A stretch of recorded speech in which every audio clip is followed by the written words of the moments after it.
I'm Ashley Kyle. And I'm Bob Spicer. And this is your Lake of the Ozarks News Update, brought to you by Lake TV and LakeExpo.com, and sponsored by Old Kinderhook Golf Resort and Yacht Club Power Sports. Today we're going to be talking about new numbers and new records for this year's shootout. An update on an ethics complaint from the August elections. Fall fishing tips from a local pro. Things were really hopping at H Toads over the weekend. Indeed they were. And Lake TV takes you to a country music jamboree rated BG. Good news for the Eldon Trail project. Plus, we'll take a look at events coming to the lake area this week. All that after a word from Old Kinderhook Golf Resort. Old Kinderhook at Lake of the Ozarks has everything for your getaway in one convenient location, featuring a Tom Weiskopf-designed golf course. The Trophy Room offers a unique dining experience with an amazing view serving breakfast, lunch, and casual dining. Old Kinderhook is your perfect stay and play destination, offering nightly and weekly accommodations, marina facilities, a luxurious spa, and an event space to host a variety of different occasions. Discover your place at the lake. Call for 2014 rates and information, or visit us online. The Genuine Country Music Association held a country music jamboree benefiting State Fair Community College this past weekend. Here's Lake TV's Bob Spicer with jamboree organizer John Farrell. John, tell me a little bit about the origin of the Genuine Country Music Association. Bob, some friends of mine, they really enjoy playing traditional country music. We seem to be losing that in the country. So we decided to start an organization to work toward preserving and promoting traditional country music. Sounds from the early Grand Ole Opry days. Hank Snow, stuff like that? Yeah. Little Jimmy Dickens. Of course, the Ray Price. Free Garth Brooks and Leanne Rimes. We call it BG, anything before Garth. There you go, okay. Yeah, right. There's also kind of an alternative thing about this jamboree that you're putting on today. Tell us about that. Well, we want to promote traditional country music, and through that, we want to help charities, do benefits for charities, organizations, charitable organizations. So last year, we hit on State Fair Community College. My wife, Lynn, is a member of the board, one of the boards in Sedalia.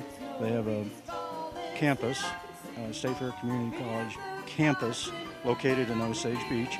We thought, nice program. Yep. Let's promote that and help local students with tuition and book costs. I see you got your duds on, you're ready to go. We're ready to go. We're going to have a fun afternoon. I hope the place is packed, standing room only.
In the fall, the fishing is good. If that wasn't obvious enough, take a look at Jamie Einard. He won the Big Bass Bash on October 4th and 5th by reeling in a 7.89-pound bass. Local fishing guide Jim Dill says if you want to reel in a lunker, your best bet is to use a lure that imitates shad. That's a favorite meal for bass, and they're starting to feed pretty heavily this time of year. Those lures include spinners, crankbaits, buzzbaits, and jigs. And even if you don't catch a thing, fall fishermen can enjoy great temperatures and a great view of the colors around the lake. Speaking of fishermen, a local chapter of the Christian Motorcycle Association got a nice boost from the Lake of the Ozarks Bike Fest held last month. Once all the numbers were in, the Bike Fest committee wrote a check for $1,425 to the Fishers of Men Chapter 473. Members of that chapter manned the official Bike Fest passport booth all weekend. More than 500 bikers participated in that passport program. It featured 24 different locations where the passports could be stamped. The Fishers of Men say they'll use the money to help support their prison ministry, among other things, and to prepare to serve again at Bike Fest in 2015. The Camdenton Memorial Airport is no longer the Camdenton Memorial Airport. Last week, the city's Board of Aldermen agreed it was time to add some more geography to the airport's name. But the board wasn't unanimous on exactly what the new name should be. They finally landed on Camdenton Lake of the Ozarks Regional Airport. But the mayor thought the words Lake of the Ozarks should go at the end rather than the middle. The board ended up voting 4-2 on the change. The decision to remove the word memorial and add more geographical information is in keeping with current name trends, and the board thought it would be more helpful to pilots too. Police say they've arrested a serial car wash burglar. The Lake Ozark Police Department says it recently received a call from a woman who was driving past the Auto Magic car wash one night, saw a man hiding in the shadows nearby. When police arrived, they reportedly found one Christopher Giller of LINN, Missouri, laying in the back seat of a truck near the business. Giller was wearing camouflage and black face paint, according to the report, and police determined the car wash had been broken into. The department later discovered there had been recently 5 similar burglaries in Eldon, Cole County, and in Houston, Missouri. Giller was arrested and is facing charges, obviously, of burglary and property damage. An ethics complaint filed in the final days before August's Camden County Commissioner election has been dismissed by the Missouri Ethics Commission. The Lake Area Conservative Club was the subject of the complaint filed by a member of a local political action committee that supported incumbent Chris Franken. The complaint alleged the Conservative Club had spent more than $500 for Franken's challenger, Greg Hasty, without disclosing those funds or registering as a committee. But the Ethics Commission says it found no evidence to support that claim, and in a letter dated October 2nd, it told the club the complaint had been dismissed. Well, winter snow is still a couple of months away, we hope anyway, but Camden County road crews are getting ready for long, cold shifts of plowing roads, and this year the county is fulfilling a promise made to those crews last winter by Commissioner Cliff Luber. During heavy snows, plowing crews couldn't make it home between shifts, so some were sleeping in their trucks. So the county recently purchased 65 medical cots from the state surplus program, distributed them to county facilities. They cost about $10 a piece, and Luber says that's a small price to pay to give the men and women clearing our roads a place to lay their heads at night. Folks are still talking about the new speed record set at this year's shootout, where the Spirit of Cutter boat hit 244 miles per hour. But the 2014 shootout set a couple of other records too. The first day saw a new high in the total number of racers. 98 of them pulled up to the starting line on Saturday. And perhaps the most important record is the money raised for good causes. The shootout brought in $125,000 this year, which will be given to more than 24 local charities and fire districts who all helped keeping things running smoothly for the fastest and most eventful 10 days at the lake.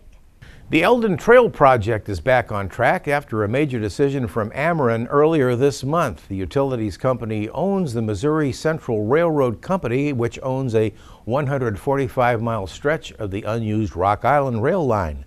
Communities across the state have been hoping that line could be turned into hiking and biking trails. For a time, it appeared the whole thing might go to the highest bidder, and it wasn't clear whether that would be the nonprofit organization that's helping coordinate the Trails project. But now, Ameren's decided to completely abandon the line and remove the old rails. The land will be turned over to the state of Missouri, which is a good sign for communities like Eldon, who have kicked their trail plans back into high gear. The end goal is to extend the line across central Missouri and connect it with the Katy Trail. That would create the longest trail of its kind in the U.S. and would likely bring a nice boost in tourism into communities like Eldon, where trail riders and hikers would have to pass through. Coming up, we'll take a look at sports with William Holtz. That's after a message from Yacht Club Power Sports. We'll be right back. It's time to have some fun on land with Can-Am ATVs and side-by-sides available at Yacht Club Power Sports of Osage Beach. New and used models available. Come and check out the all-new models to get you ready for the fall. Yacht Club Power Sports is the only authorized Can-Am dealer at the Lake of the Ozarks. Have some serious fun with the Can-Am Maverick Max or check out the Outlander 1000 XMR. Stop by Yacht Club Power Sports, your Can-Am and Sea-Doo provider of mid-Missouri. I'm William Holst, Director of Sports here at Lake TV. We thank you for joining us, and we're going to get right into the action, recapping what was a very exciting Friday night of football here around the lake area. We'll start with the Eldon Mustangs. They were unable to hang with a hard-nosed HALLSVILLE Indian team following 38-15 at Victor Field in Eldon. With the loss, the Mustangs have now lost 5 of their last 7 ball games and hold a 3-5 record on the season, and they find themselves towards the bottom half of the Tri-County standings. They will get an opportunity to bounce back this Friday at home. They'll play host to the Southern Boone Eagles at Victor Field. That game is slabbed to start at 7 p.m. Speaking of the Southern Boone Eagles, it was an impressive night for them as they won their 2nd consecutive game Friday, taking care of the VERSAILLES Tigers 48-3. With the loss, the Tigers now fall to 1-7 on the season and were only able to break that shutout due to a late field goal. The Tigers will return to action Friday as they'll travel to Blair Oaks to play a much superior Blair Oaks team. Coach Silver's squad will surely be on my prayer list this week, and that should be a lopsided affair, undoubtedly favoring the Falcons. 2 of our other coverage teams, Osage and California, squared off in what promised to be a thrilling Tri-County Conference matchup Friday. That was played at Riley Field in California. California carried a 7-0 mark coming into that one, while Osage was 6-1. The Pintos seemed to be in control. They were up 36-6 going into the halftime, but the resilience of Coach Devin Johnson's squad showed very evident as Osage had a never-die attitude. Osage scored 23 consecutive points and saw the ball game stand at 36-29. Osage was unable to come all the way back, and they ended up falling 43-29. Jake Ulmer led the Indians with 2 touchdown receptions and a touchdown run, as well as a field goal and 2-point conversion, while quarterback Austin Riley had over 275 yards passing with 3 touchdowns, although he did have 3 interceptions. Jaden Barr, the Pintos' impressive senior quarterback, ended his night with 171 yards rushing with 3 scores, and he also had over 200 yards passing and another touchdown through the air. California, that wrapped up their Tri-County Conference regular season title with the win, while Osage, they fell into a 2nd-place tie with the Blair Oak Falcons, both sitting at 6-2, although Blair Oaks does own the head-to-head tiebreaker in that one. Both teams will conclude their regular season on the road Friday, as Osage will travel to HALLSVILLE to play the 7-1 Indians, while California will put their perfect record on the line at Warsaw. Lake TV was in Camdenton at Bob Shore Stadium Friday, and what turned into a record-breaking night. The Lakers held on an exciting game by a final 44-42 over the Joplin Eagles. It wasn't any less exciting than that score indicated either, as the Lakers watched a 31-14 halftime lead vanish as Joplin rolled off 21 consecutive points to start the second half and go ahead 35-31. Senior tailback Josh Martin, he was injured early in the 4th quarter with an ankle injury, but not before he made his presence felt in that ball game. Not only did he break the single-game rushing record with 348 yards on the night, a record he said earlier in the year was broken, but also the Lakers' single-season rushing record. After Martin's 348-yard performance, he added 3 scores. He's now accumulated over 1,800 yards and 20 scores on the season. That's a number impressive for any level of football during one season, let alone at the high school level through less than 8 games. Martin's status is uncertain heading into this Friday's matchup against Glendale and Springfield. The Lakers are now 6-2 and have locked up the #1 seed in the district and are currently tied with West Plains for first place in that Ozark Conference standings. Needless to say, that game Friday will be of utmost importance. Also worth noting in the game was the impressive job that Carter Williams did spelling Martin after the injury. He had a nice night, including a 34-yard touchdown run that would seal the deal. Folks, that does it for me. I'm William Holst, Director of Sports here at Lake TV. Coming up next, Lake TV's Bob Spicer with a story about frog legs. Dexter, you got a lot going on out here today. Tell us about it. We do have an exciting day and an exciting weekend. We have 2 events going on right here at the Camden on the Lake Resort. One is the Harbor Hop, which is a kind of the finale boating event of the season. It's like a poker run, and so there are numerous stops where people come in their boats and get a poker card, basically. And it's a charity event.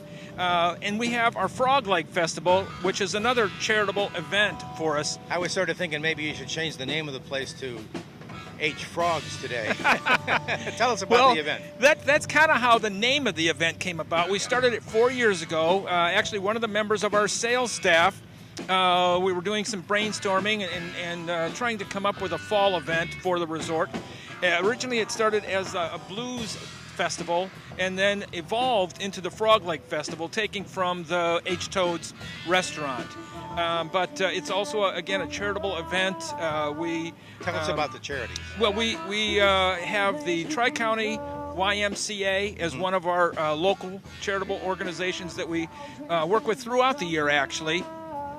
And then we have Wounded Warriors, who we've been working with. We developed a relationship with them earlier in the spring and have had them involved in our concert series throughout the summer. We also have numerous vendors from the community that participate in the event, and it's continued to grow each year in participation with local shop owners and people from the community coming out to help with the fundraising effort. What about some upcoming events? We have a great Halloween party coming up on the 25th of October. It's Saturday the 25th. We're going to have a costume party. This is going to take place in our H Toad's Bar and Grill. First prize for the costume party is a pair of tickets, Chiefs tickets, for the Chiefs-Raiders game on December 15th.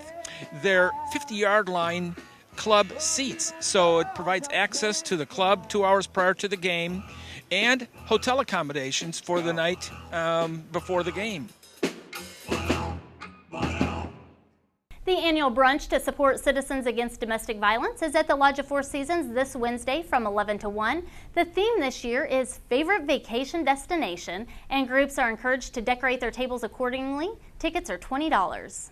And there's a special guest coming to the Main Street Music Hall this week, Thursday and Friday nights. Bill Atterbury, who played Goofer in the Ozark Opry, will join the Main Street cast for a memorable show. Visit lakemusichall.com or call the venue for tickets. And by the way, Bill is also one of the featured artists in the Genuine Country Music Association's JAMBOREE video, which you can see in its entirety, 3-hour concert this weekend here on Lake TV. Apple Butter Days are back. The Camden County Museum is hosting the annual event from 9 to 5 on Friday and Saturday. There will be craft demonstrations, a quilt raffle, and lots of apple butter and apple pies. Admission is free, and there will be a chili and soup lunch available for a donation. The Lake West Chamber of Commerce will host the annual Buddy Bass Tournament at Captain Ron's this weekend. The restaurant opens on Saturday bright and early at 6 a.m. for breakfast, and the fishing begins at 7. Wool, alpaca, and more will be on display at the Lake Area Fiber Arts Festival hosted by the Community Christian Church in Camdenton. Handmade items will be available to purchase, and you'll also be able to buy yarn or thread to make your own. There will be workshops on Friday and vendor booths open to the public on Saturday. Beginning this weekend, Providence Bank in Osage Beach begins a food drive for local pantries. Non-perishable canned foods or dry goods will be accepted at the bank's location on Highway KK from 9 a.m. until 4 p.m. And on Saturday evening, Lynn Creek Baptist Church is hosting its Fall Festival. It's open to everyone, and there will be food, games, music, and a bonfire. That wraps up this week's Lake of the Ozarks News Update. I'm Ashley Kyle. And I'm Bob Spicer. Thanks for watching us on Charter Cable Channel 197. Como Connect Channel 90. And watch us anytime on mylaketv.com, and we'll see you next time.